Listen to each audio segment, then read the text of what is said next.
था और आज का दिन है। गांव के सभी लोग हमेशा अपने साथ सोने की कोई ना कोई चीज जरूर रखते हैं और अभी भी उनको जंगल में कहीं ना कहीं कठमुंडू नजर आता ही रहता है। बहुत पुरानी बात है। राजपुर गांव में एक बहुत बड़ा तालाब था। उस तालाब के किनारे ही एक बरगद का पेड़ था। गांव की सभी स्त्रियां त्योहारों पर खूब सज धज कर उस पेड़ की पूजा करती थीं। गांव में ये मान्यता थी कि बरगद बाबा सभी की मनोकामना पूरी करते हैं। पूजा में पूरी, गुलगुले, हलवा और खीर चढ़ाया करती थीं। उसी पेड़ से कुछ ही दूरी पर एक बांस का झुरमुट था जिसमें एक सिरकटा भूत रहता था। वो सन्नाटा होते ही बांस के झुरमुट से निकलकर आने जाने वाले लोगों को बहुत परेशान करता था। उसके डर की वजह से कोई उधर अकेले नहीं जाता था।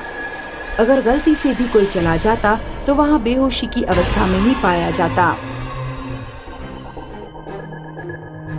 ये गांव की औरतें बरगद के पेड़ की पूजा करती हैं और इतने अच्छे अच्छे पकवान चढ़ाती हैं। मुझे कभी कोई नहीं पूछता। बरगद पर चढ़ाई जाने वाली सारी चीजें देखकर उसे बहुत गुस्सा आता था। उसकी भी इच्छा होती थी कि लोग उसकी भी पूजा करें, लेकिन उसकी हरकतों से सब लोग उस बांस के झुरमुट के पास फटकते भी नहीं थे। एक बार बंसी नाम का एक किसान शहर से एक गाय खरीद कर ला रहा था, परंतु उसे गांव पहुंचते पहुंचते बहुत रात हो गई। अब क्या करूं? वो सिरकटा भूत तो मेरा रास्ता जरूर रोकेगा। आज तो बड़ी अच्छी दावत उड़ाऊंगा मैं। बंसी जैसे ही आगे बढ़ा तभी उसने देखा कि गाय आगे बढ़ नहीं रही है। वो उसको कितना भी हाँकने की कोशिश करता, वो अपनी जगह से टस से मस नहीं हुई, बल्कि थोड़ी थोड़ी देर में वो उछलने लगती। हे भगवान, बड़ी मुश्किल से गाय खरीद कर लाया था। अगर इसे छोड़कर जाता हूँ तो वो सिरकटा भूत इसे भी नहीं छोड़ेगा। तब तक उसने देखा कि गाय घूमकर उस तालाब की तरफ जाने लगी। अरे बाप रे, लगता है वो दुष्ट मेरी गाय को हाँक कर ले जा रहा है। बंसी दौड़ता हुआ अपनी गाय के पीछे पीछे भागने लगा, लेकिन तभी उसे ठोकर लगी और वो मुंह के बल गिर पड़ा। तभी उसे लगा कि किसी की मजबूत बाहों ने उसे सहारा देकर उठा लिया। सिरकटे भूत, ये कैसी मुश्किल है। एक बार गिरा देते हो और फिर से उठा लेते हो। बंशी, उठकर अपनी गाय की रस्सी पकड़ो और घर जाओ। उस सिरकटे भूत से तुम्हारी गाय छुड़ाकर मैंने उसे भगा दिया है। आप कौन है? आप जो भी है, मेरी तरफ से आपको बहुत बहुत धन्यवाद। अक्सर ऐसा ही होता। सिरकटा भूत जब भी किसी को परेशान करता, तब एक बूढ़े बाबा आकर उसे बचा लेते। मीना, आज बहुत अच्छी खीर बना लो, चलकर बरगद बाबा को चढ़ा देंगे। मैं भी यही सोच रही थी।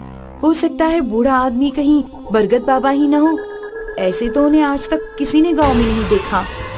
खीर बनाकर वो दोनों बरगद के नीचे बैठ गए और एक दोने में खीर रखकर चढ़ा दी।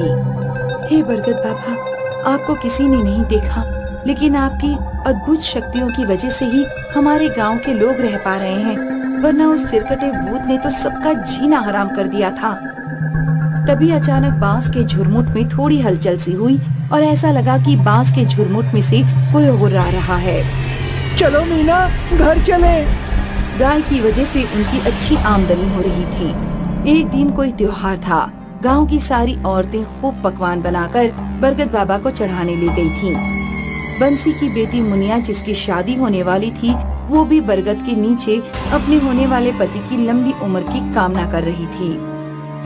वाह, देखो सारी औरतें कैसे सज धज के पकवान चढ़ा रही हैं और वो बंशी की छोकरी तो बड़ी छम छम पायल खनका रही है। आज इसको अपना शिकार बनाता हूँ।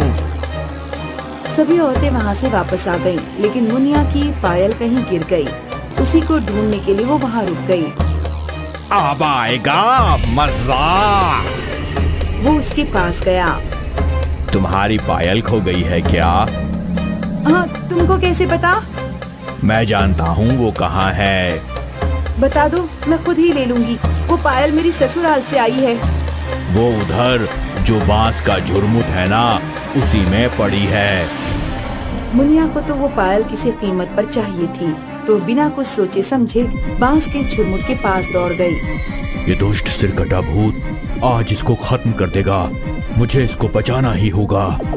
ए लड़की, उधर कहाँ जा रही है? जा अपने घर जा।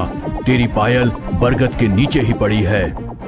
मुनिया को अचानक होश आया कि वो तो सिरकटे भूत के नजदीक जा रही थी। इस समय कोई है भी नहीं। उसने जाकर देखा कि बरगद के नीचे ही उसकी पायल पड़ी थी। पायल उठाकर वो सरपट भागी और घर जाते ही बेहोश हो गई। ये तुमने ठीक नहीं किया बरगद वाले भूत। आया हुआ शिकार तुमने भगा दिया। क्या कर लेगा तू मेरा? हिम्मत है तो सामने आ। तभी सिरकटा भूत नीचे आया। उसने बूढ़े के ऊपर हमला कर दिया, लेकिन बूढ़े ने उसके पैरों पर ऐसी लंगड़ी मारी कि वो गिर गया। इसके बाद उसके सीने पर चढ़ गए। तू अपने कर्मों को सुधारने की बजाय एक से बढ़कर एक पाप किए जा रहा है। आज तेरा अंतिम समय है। बहुत दिनों से मैं तुझे बर्दाश्त कर रहा था। वो मासूम बच्ची अपनी शादी के लिए कितनी खुश थी और तू उसी को अपना शिकार बनाने चला था। तेरी वजह से इधर से कोई अकेला फटकता तक नहीं है। तू अपनी सीख अपने पास ही रख। मैं तेरी ऐसी की तैसी कर दूंगा। दोनों में जबरदस्त उठापटक हुई। बूढ़े बाबा तो किसी पहलवान की तरह उससे भिड़ गए थे। अंत में सिरकटा भूत परास्त होकर जमीन पर ही गिर पड़ा। बरगद बाबा ने उसका सिर, जो सिर्फ उसकी गर्दन से थोड़ा सा ही जुड़ा हुआ था, बड़ी ताकत से उखाड़ दिया। खून का फव्वारा निकलने लगा। बरगद बाबा ने उसके सिर को पत्ते इकट्ठा करके जला दिया। उसका शरीर तड़प तड़प पर शिथिल हो गया। अरे हरिहर भैया, ये देखो, यहाँ किसी का धड़ पड़ा है। लगता है इसका सिर काटकर किसी ने जला दिया है। अब तुम सब निश्चिंत होकर जब चाहो तब यहाँ आ सकते हो। सिरकटा भूत अब खत्म हो गया है। बाबा, इतने सालों से ये हम सबको परेशान कर रहा था, आज ऐसा कैसे हो गया? इसके पाप का घड़ा भर गया था, इसलिए इसका जाना ही ठीक था। तुम सारे गांव वाले मिलकर इसका शरीर बांस के झुरमुट में डालकर जला दो। गांव वालों ने वैसा ही किया। गांव सिरकटे भूत से मुक्त हो गया। मुनिया को जब होश आया तब उसने माँ से कल उसके साथ हुई सारी घटना बताई। पूरे गांव में शोर मच गया। उस दिन सभी लोग बहुत खुश थे। तब से बरगद के नीचे हर महीने मेला लगता है। अब लोग बेखौफ होकर वहाँ आते जाते हैं। वैसे तो आकाश का परिवार अमेरिका में रहता था, लेकिन हर साल वे लोग इंडिया घूमने आया करते थे। अमेरिका में शहरी जीवन में रहते रहते आकाश का परिवार ऊब जाता था। इसलिए आकाश ने गोवा के पास एक गांव में छोटा सा मकान खरीद लिया था। हर साल वे लोग जब इंडिया आते तो उसी गांव के मकान में रुका करते। मैं एक जरूरी मीटिंग में जा रहा हूँ। क्या तुम लोगों के लिए कुछ लेकर आऊं? तुम अमेरिका में तो बिजी रहते ही हो, कम से कम जब छुट्टियों के लिए यहाँ आए तो हमारे साथ रहा करो ना। मैं जल्द से जल्द लौटने की कोशिश करूँगा। बाय। आकाश अपनी पत्नी रूबी और बेटे अर्पित को गांव में छोड़कर मुंबई निकल गया। अर्पित पूरे दिन बैठा बैठा टीवी देखता रहा।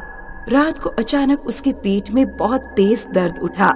मम्मी, मेरे पेट में बहुत दर्द हो रहा है। अर्पित बुरी तरह पेट के दर्द से तड़प रहा था। यहाँ गांव में तो आसपास कोई डॉक्टर भी नहीं मिलेगा। मैं अभी ऑनलाइन डॉक्टर देखती हूँ। रूबी ने डॉक्टर से ऑनलाइन कंसल्ट करके मेडिसिन भी ऑनलाइन ऑर्डर कर दी। मम्मी, पेट में बहुत दर्द हो रहा है। बस बेटा, 2 घंटे में मेडिसिन आ जाएगी। अर्पित पेट पकड़कर लेटा रहा और उसकी माँ सोफे पर बैठी मेडिसिन आने का इंतजार करती रही। 12 बजने वाले थे। रूबी की आंख लग गई। तभी किसी ने डोरबेल बजाई। मम्मी उठो तो, लगता है मेडिसिन आ गई है, जल्दी डोर पर जाओ। रूबी दरवाजा खोलने चली गई और अर्पित ने फिर से टीवी ऑन कर लिया। अचानक अर्पित को बाहर से अपनी माँ के बुरी तरह चीखने की आवाज सुनाई दी। अर्पित तुरंत दौड़ते हुए मेन गेट की तरफ गया। उसने देखा कि मेन गेट खुला हुआ है। बाहर मेडिकल बॉक्स लिए एक चुड़ैल खड़ी थी और अर्पित की माँ चुड़ैल के बराबर में धरती पर पड़ी हुई थी। उसके सिर से खून बह रहा था। वो अपने रूम की तरफ अपने पापा को कॉल करने के लिए दौड़ा। अर्पित के हाथ पैर बुरी तरह से कांप रहे थे। हेलो पापा, हमारे घर कोई चुड़ैल आ गई है। उसने मम्मी को मार दिया या शायद बुरी तरह से घायल कर दिया है। अर्पित अपने पापा से बात कर ही रहा था कि चुड़ैल उसके रूम तक पहुंच गई। सर, आपकी मेडिसिन। फोन अर्पित के हाथ से छूटकर गिर गया और वो रूम के पीछे वाले दरवाजे से घर से बाहर निकलकर गौशाला में घुस गया, जहाँ ढेर सारा भूसा रखा हुआ था। मैं इस भूसे में छिप जाता हूँ, चुड़ैल मुझे यहाँ नहीं ढूंढ पाएगी। अर्पित ने अपनी आंखों को छोड़कर बाकी पूरे शरीर को भूसे से ढक लिया।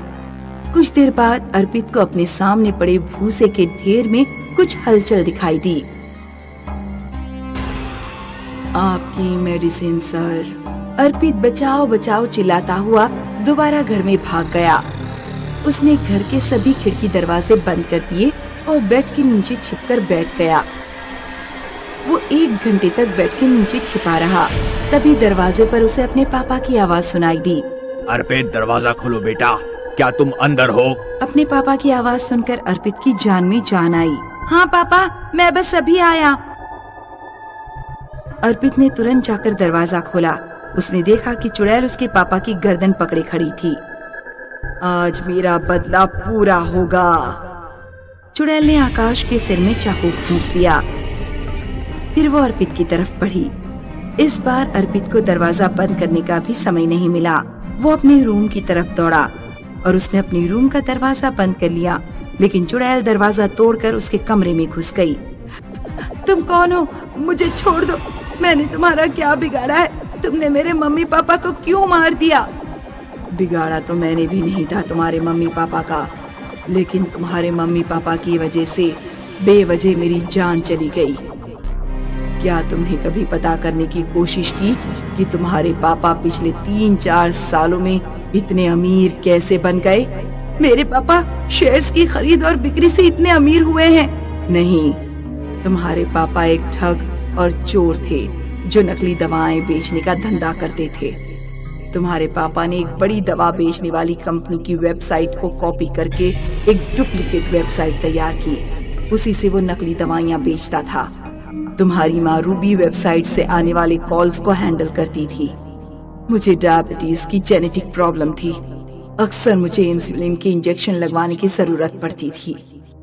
एक रात मेरी तबीयत अचानक बिगड़ गई। मैं मुंबई में जॉब करती थी और अकेली ही रहती थी। मैंने ऑनलाइन मेडिसिन ऑर्डर की और नकली दवा के इंजेक्शन लगा लिए। उनसे कोई असर नहीं हुआ। सुबह तक मेरे कुछ दोस्त मेरे रूम पर पहुंचे। तब तक मेरी जान जा चुकी थी। वे मुझे हॉस्पिटल लेकर पहुंचे तो डॉक्टर ने कहा कि अगर सही समय से मुझे मेडिसिन मिल जाती तो मेरी जान बच सकती थी। तुमने मेरा कुछ नहीं बिगाड़ा है, इसलिए तुम्हें छोड़ रही हूँ और उम्मीद करती हूँ कि तुम अपने पिता जैसे काम नहीं करोगे। इतना कहकर चुड़ैल गायब हो गई। कुछ सालों बाद जब अर्पित समझदार हो गया तो उसने अपने मम्मी पापा की प्रॉपर्टी बेचकर सारे पैसे एक चैरिटी हॉस्पिटल को दे दिए।